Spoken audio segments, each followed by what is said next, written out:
दिया है। गद्दी छोड़ो, जनता आ रही है। बिहार नेपाल बन जाएगा, वही अब ऑप्शन है, दूसरा कोई ऑप्शन नहीं हम लोग के पास। हमारे पास बहुत सारा मटेरियल है, वो प्रोसेस हम चलाते जाएंगे। हिंदुस्तान के जेन ज़ी जो हैं और युवा हैं, उनको हम क्लियरली दिखा देंगे बीजेपी चुनाव चोरी करती है। বিহারের নির্বাচনী ফলাফল বেরানোর পর থেকে যত দিন যাচ্ছে, যত সময় আগাচ্ছে, ততই কিন্তু বিহারের পরিস্থিতি উত্তপ্ত হচ্ছে, পরিস্থিতি খারাপ হচ্ছে। দফায় দফায় পাটনা থেকে বেগুসরাই, সরাইরঞ্জন থেকে ছাপড়া, ভারতীয় জনতা পার্টির বিরুদ্ধে, নির্বাচন কমিশনের বিরুদ্ধে জেনজি বিহারের তরুণ প্রজন্ম কিন্তু বিক্ষোভ দেখাচ্ছে।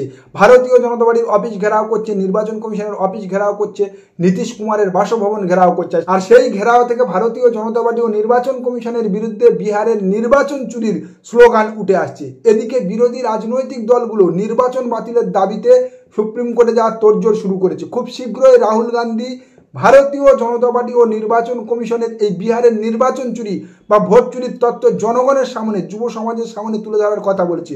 সব মিলিয়ে শপথ গ্রহণের আগে বিহারে নীতিশ বিজেপি এনডিএ সরকার সিঁদুরে মেঘ দেখতে শুরু করেছে।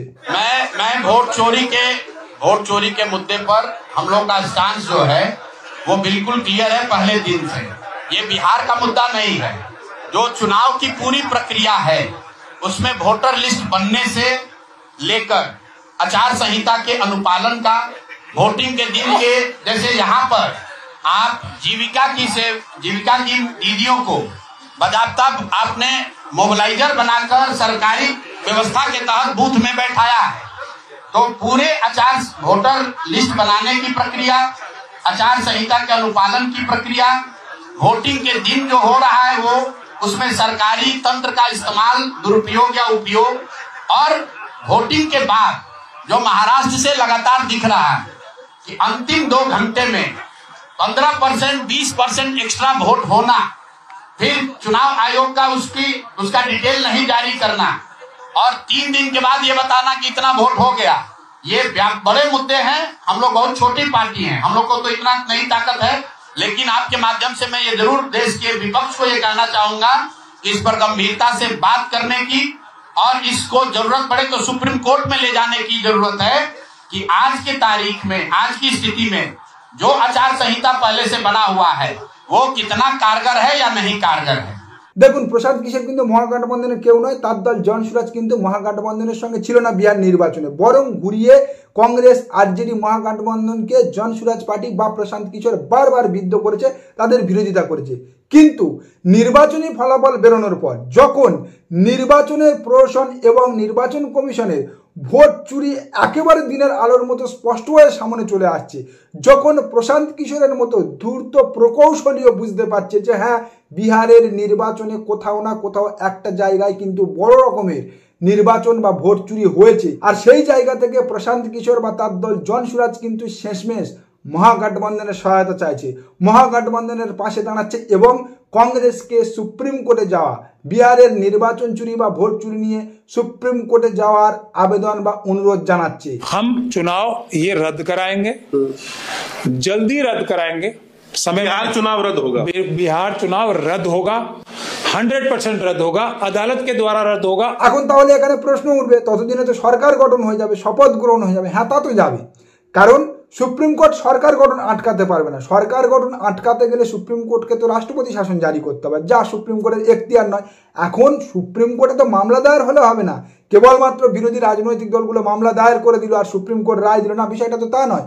মামলা দায়েরের সঙ্গে সঙ্গে প্রমাণিত করতে হবে যে হ্যাঁ, বিহারে ভোট চুরি হয়েছে, স্ট্রং এভিডেন্স দিতে হবে, যার এগেনস্টে নির্বাচন কমিশন যাবে, নির্বাচন কমিশন তথ্য দেবে, তারা তার কথা বলবে। এবার তারপরে যদি সুপ্রিম কোর্টে প্রমাণিত হয় হ্যাঁ, বিহার নির্বাচনে ভোট চুরি হয়েছে, তাহলে সরকার গঠন হোক, সরকার চলুক, মন্ত্রিসভা গঠন হোক, মন্ত্রীরা কাজ করুক না কেন, সুপ্রিম কোর্টের এক রায়ে সেই সরকারের ওম শান্তি হয়ে যাবে। बिहार विधानसभा चुनाव 2025 ने तो बिहार के मतदाताओं ने आजाद भारत में इतिहास रच दिया है।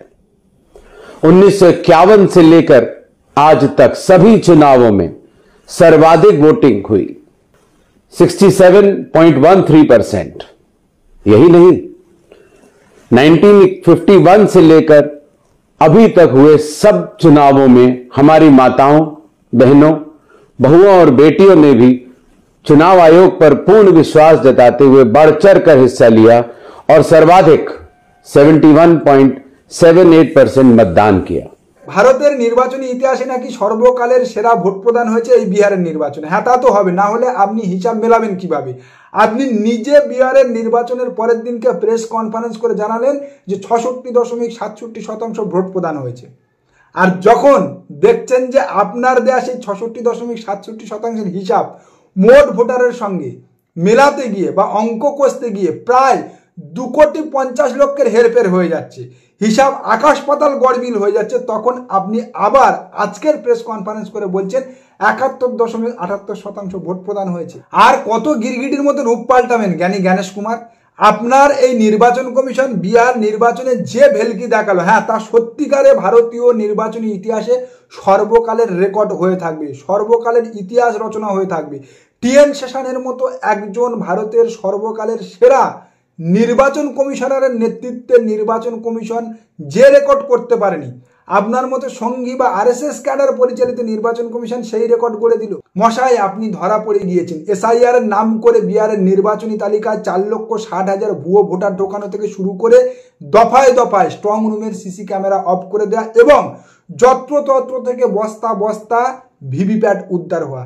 বিহার নির্বাচনে আপনার নেতৃত্বাধীন নির্বাচন কমিশনের নোংরামি গোটা ভারতবর্ষের জনগণ দেখেছে। আর যে কারণে পরিবর্তন প্রত্যাশী বিহারের যুব সমাজ, যারা সরকার পরিবর্তনের লক্ষ্যে তাদের ভোটাধিকার প্রয়োগ করেছিল, তারা আজকে রাস্তায় নেমেছে, তারা আপনাদের অফিস ঘেরাও করছে, তারা আপনাদের বিরুদ্ধে ভোট চোর নির্বাচন চোরির স্লোগান দিচ্ছে। हम तो कहना चाहते हैं कि ज्ञानेश गुप्ता जी, अगर आपने भाजपा की सदस्यता ले ली है तो बता दीजिए इसमें शर्म की बात क्या है? इसमें तो कोई बहन और बेटियों का अपमान नहीं है। तो अगर आपने लिया है सदस्यता तो आप बता दीजिए। মশাই, আজ না হয় কাল এই মামলা তো সুপ্রিম কোর্টে উঠবেই এবং একদিন না একদিন এই মামলার রায়দান হবে, এই মামলার বিচারের রায় বেরাবে। সেদিন কিন্তু এই নীতিশ কুমার, সম্রাট চৌধুরী বা চিরাগ পাসওয়ানদের কিচ্ছু ছেড়া যাবে না, যাবে আপনার। ভারতের কোনো নির্বাচন কমিশন ভারতের নির্বাচনী ইতিহাসে বা কমিশনার হওয়ার ইতিহাসে যে ভাষায় ভৎসিত হয়নি, সুপ্রিম কোর্টে আপনি সেই ভাষায় ভৎসনা শোনার জন্য এখন থেকে প্রিপারেশন বা প্রস্তুতি নিন। এটা আমার ননদ শিউলি বিশ্বাস আর এটা ননদের বর বিশ্বজিৎ বিশ্বাস। এনারা দুইজনই এখন বাংলাদেশে থাকেন, বাংলাদেশে ওখানে শিক্ষকতা করেন দুজনাই। পিছনে যে স্কুলটা দেখতে পাচ্ছেন সেটা একটা বাংলাদেশেরই স্কুল, সেখানে ওনারা কিছুদিন আগে ট্রেনিংয়ের জন্য গেছিলেন। সেটা ফ্যামিলি গ্রুপে ছবি পোস্ট হতে আমার কাছে ছবিটা আসে। আর ওনাদের এখানে বগুলাতে Aadhaar card, ration card, voter card, PAN card সমস্ত কিছু আছে। আমার শাশুড়ি সেই রেশন তুলে পর্যন্ত নেন। আর ওনাদের একটা জমি কেনা আছে বগুলার গুড়িয়ার মাঠে, একদম গুড়িয়ার মাঠের পাশেই একটা জমি কেনা আছে। কিছুদিন পরে তারা ওই দেশ থেকে এসে এখানে বাড়িঘর করবেন। আচ্ছা, তোমার এই ননদদের নাম কি ফ্যাসিলিটি নিচ্ছে পশ্চিমবঙ্গ থেকে?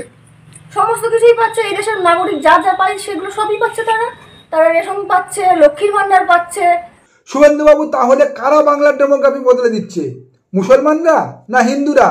ওপার বাংলা থেকে মুসলমান এপার বাংলায় এলে বাংলার ডেমোগ্রাফি বদলে যাচ্ছে। তারা দেশের অন্ন খাচ্ছে, দেশের অন্ন ধ্বংস করছে, লাভ জিয়াদ করছে, জমি জিয়াদ করছে, ভোট জিয়াদ করছে, সরকার দিয়ে সরকার করছে। কেন করবে?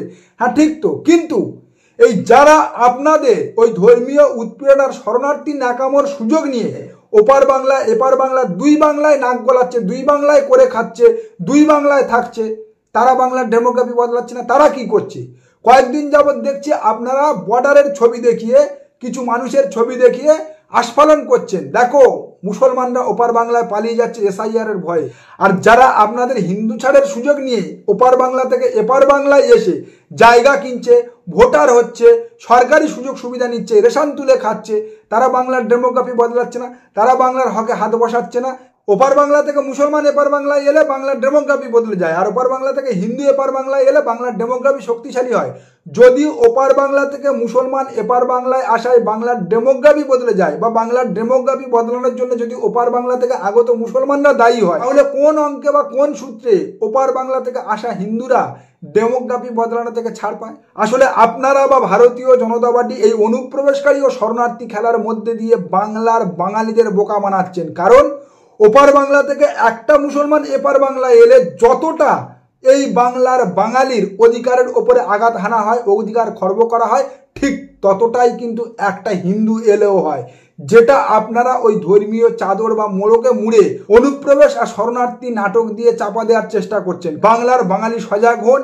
এই শরণার্থী ও অনুপ্রবেশকারী নাটক দিয়ে ভারতীয় জনতা পার্টি যে খেলাটা খেলছে এসআইআর আগে সিএর নাম করে, সেই খেলা দিয়ে কিন্তু আসলে আখেরে বাংলার বাঙালি 11 কোটি বাংলার শিখ, ইসাই, মুসলমান সমস্ত ধরনের বাঙালির অধিকারের উপরে তারা আঘাত হানছে। কোনো শরণার্থী নয়, কোনো অনুপ্রবেশ নয়।